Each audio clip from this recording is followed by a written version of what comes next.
strength. Oh, love the Lord. Oh, love the Lord. Love the Lord with all your heart, all your mind, and all your strength. Oh, love the Lord. Oh, love the Lord. This is what He is asking us to do. We are celebrating the 6th Sunday in the time of Easter.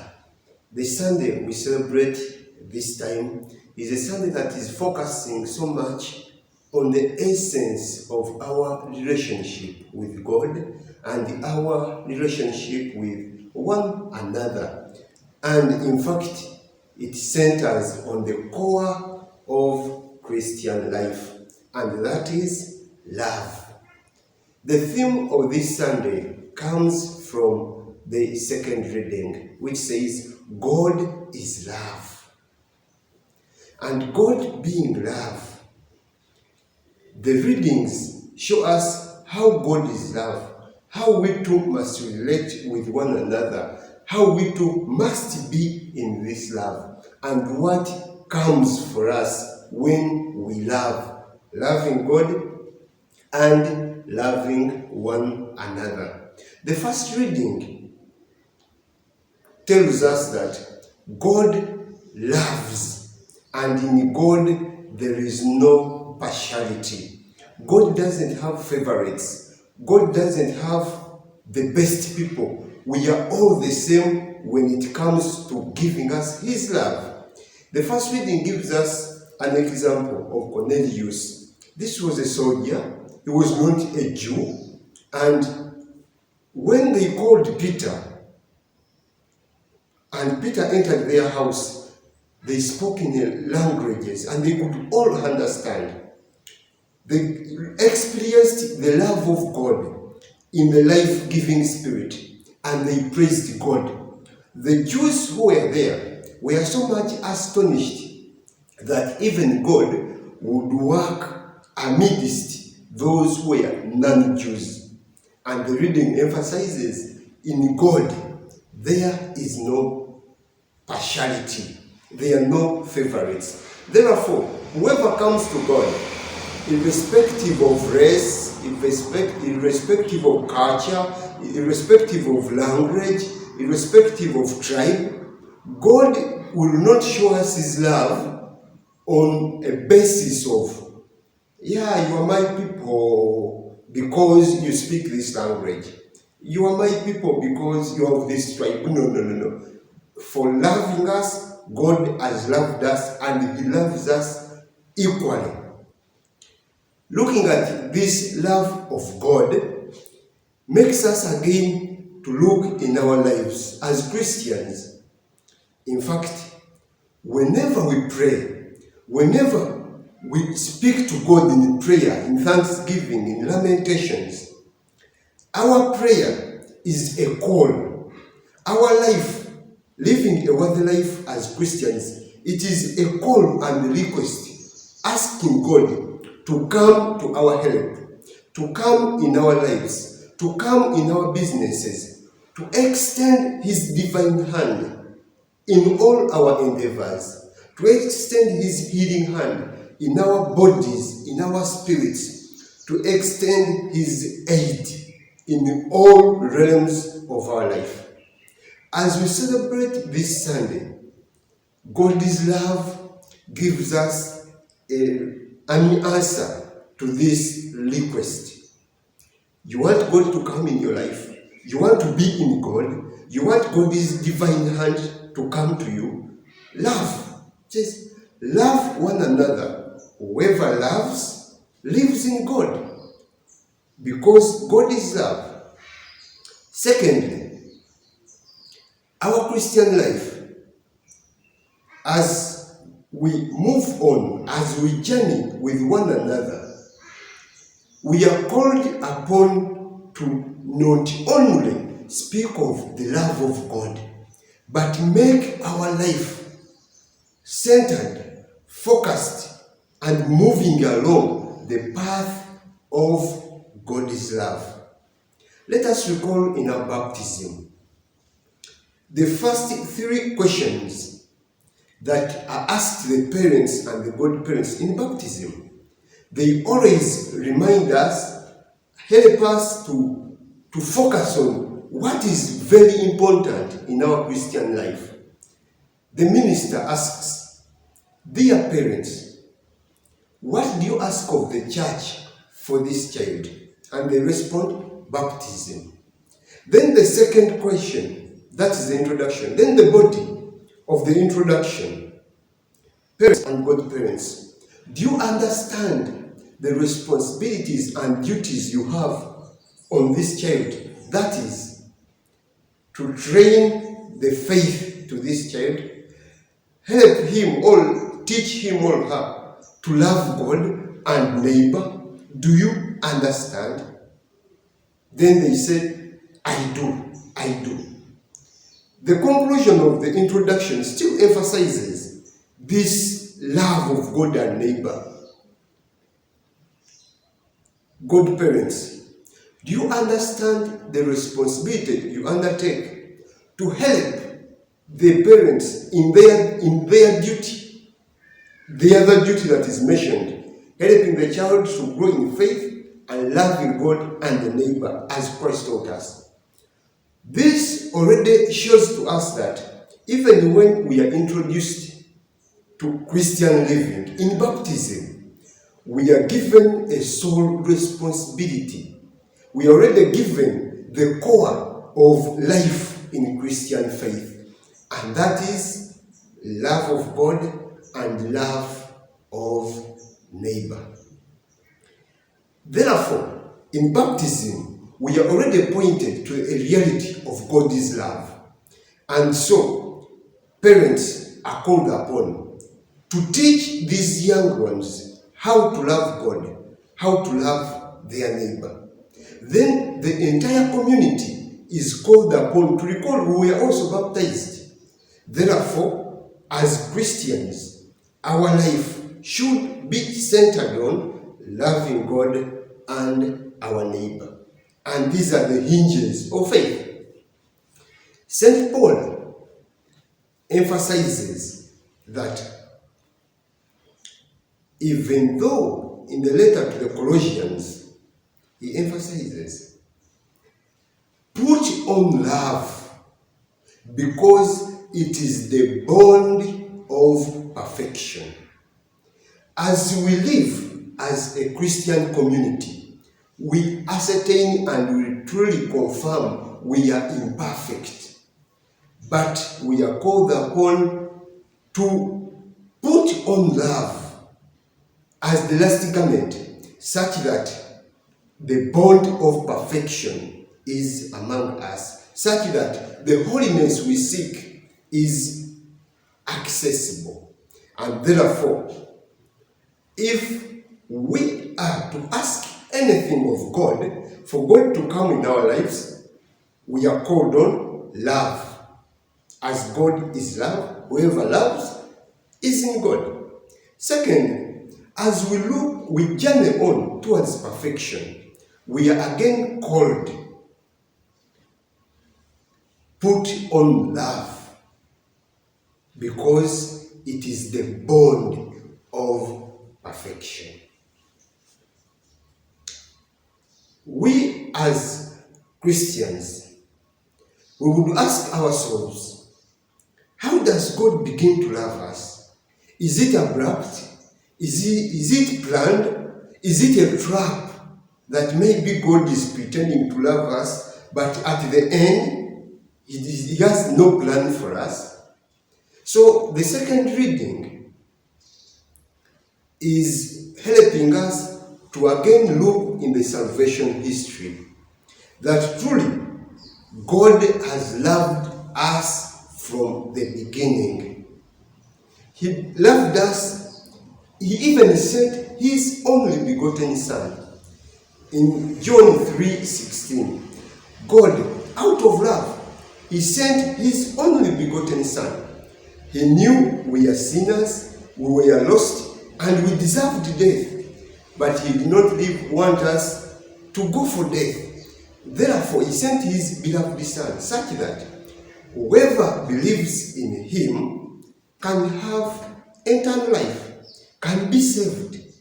So God's love begins, not, by the way, it begins from creation, but it is more manifested when the Word of God, Jesus Christ, becomes flesh.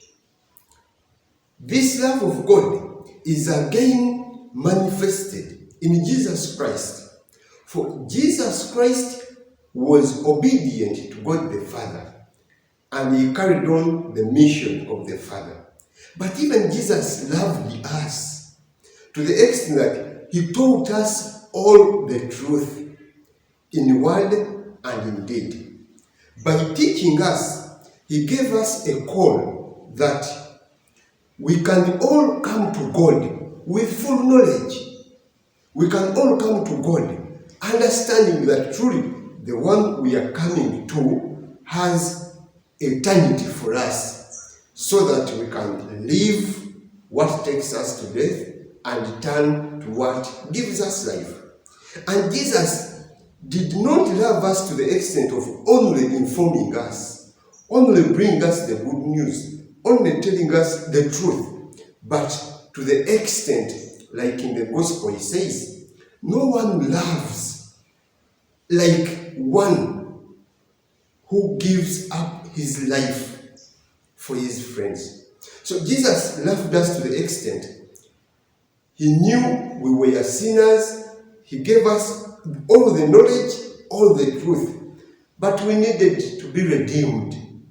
And he gave himself to us as a ransom. His blood washed away all our sins because he loved us.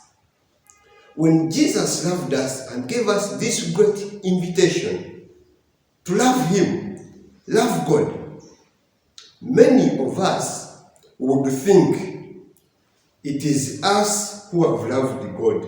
That I love God so much, and therefore God is doing some things because I love him so much. The second reading again helps us to recall, it is not us who began loving God. It is God who loved us. It is God, out of his love, sent his Son for the expiation of our sins. What we have to do is, first and foremost, to enter into this relationship of love.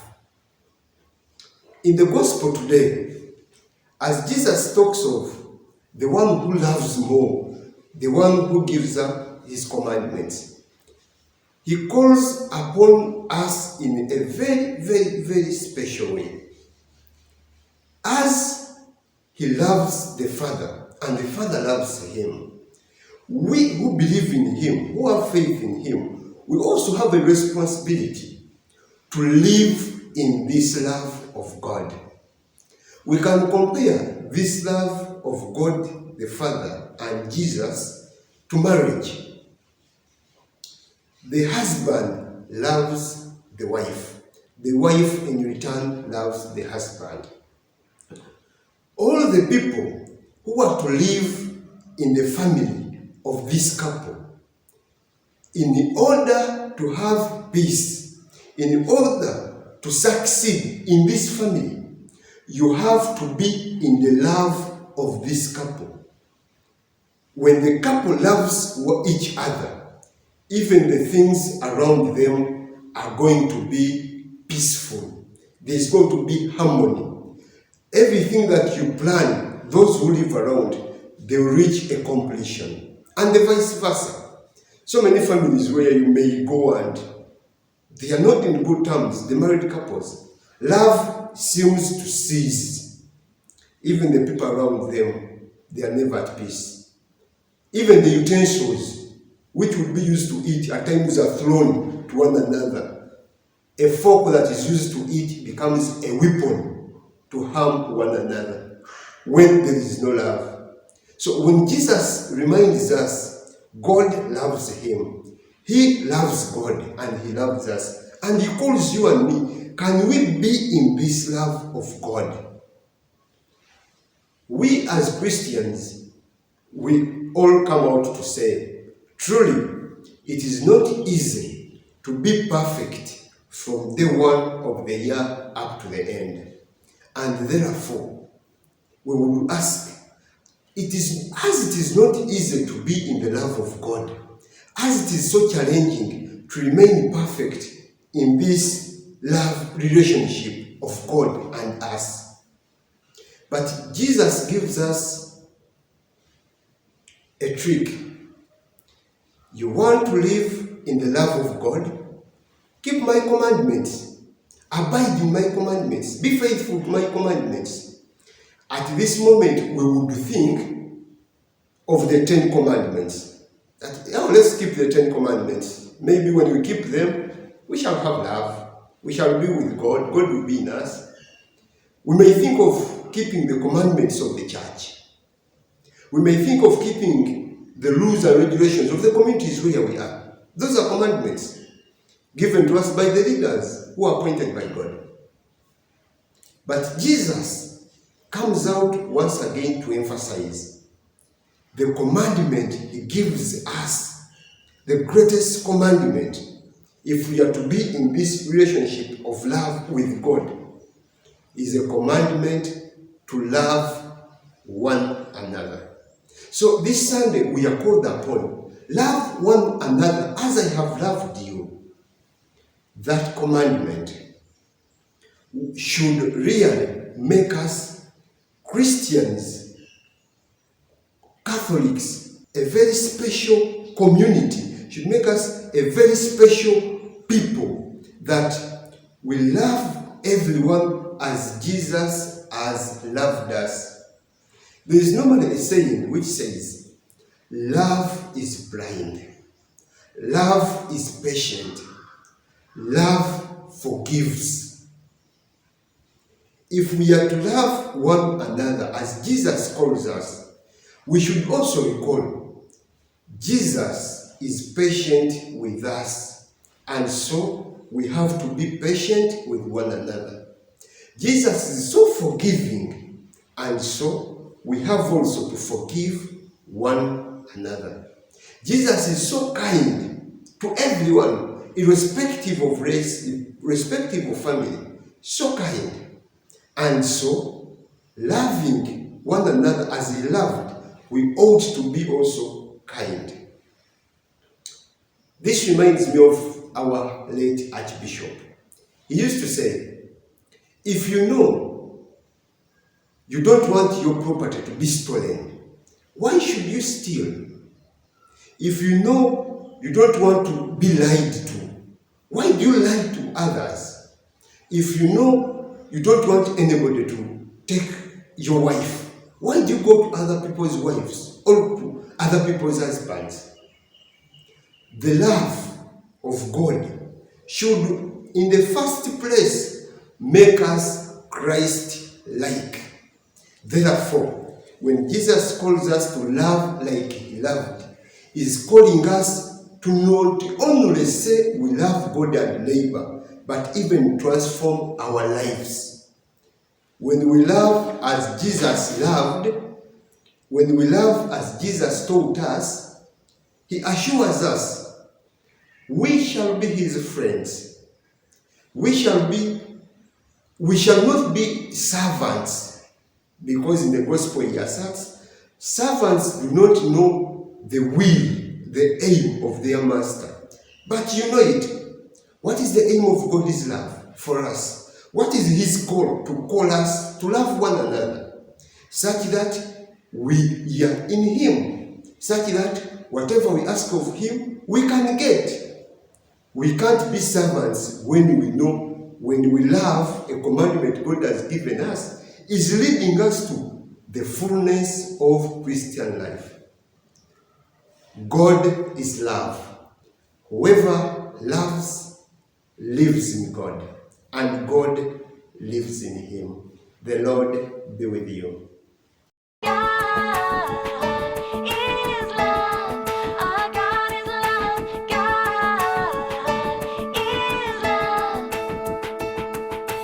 Love the Lord with all your heart, all your mind, and all your strength. Oh, love the Lord.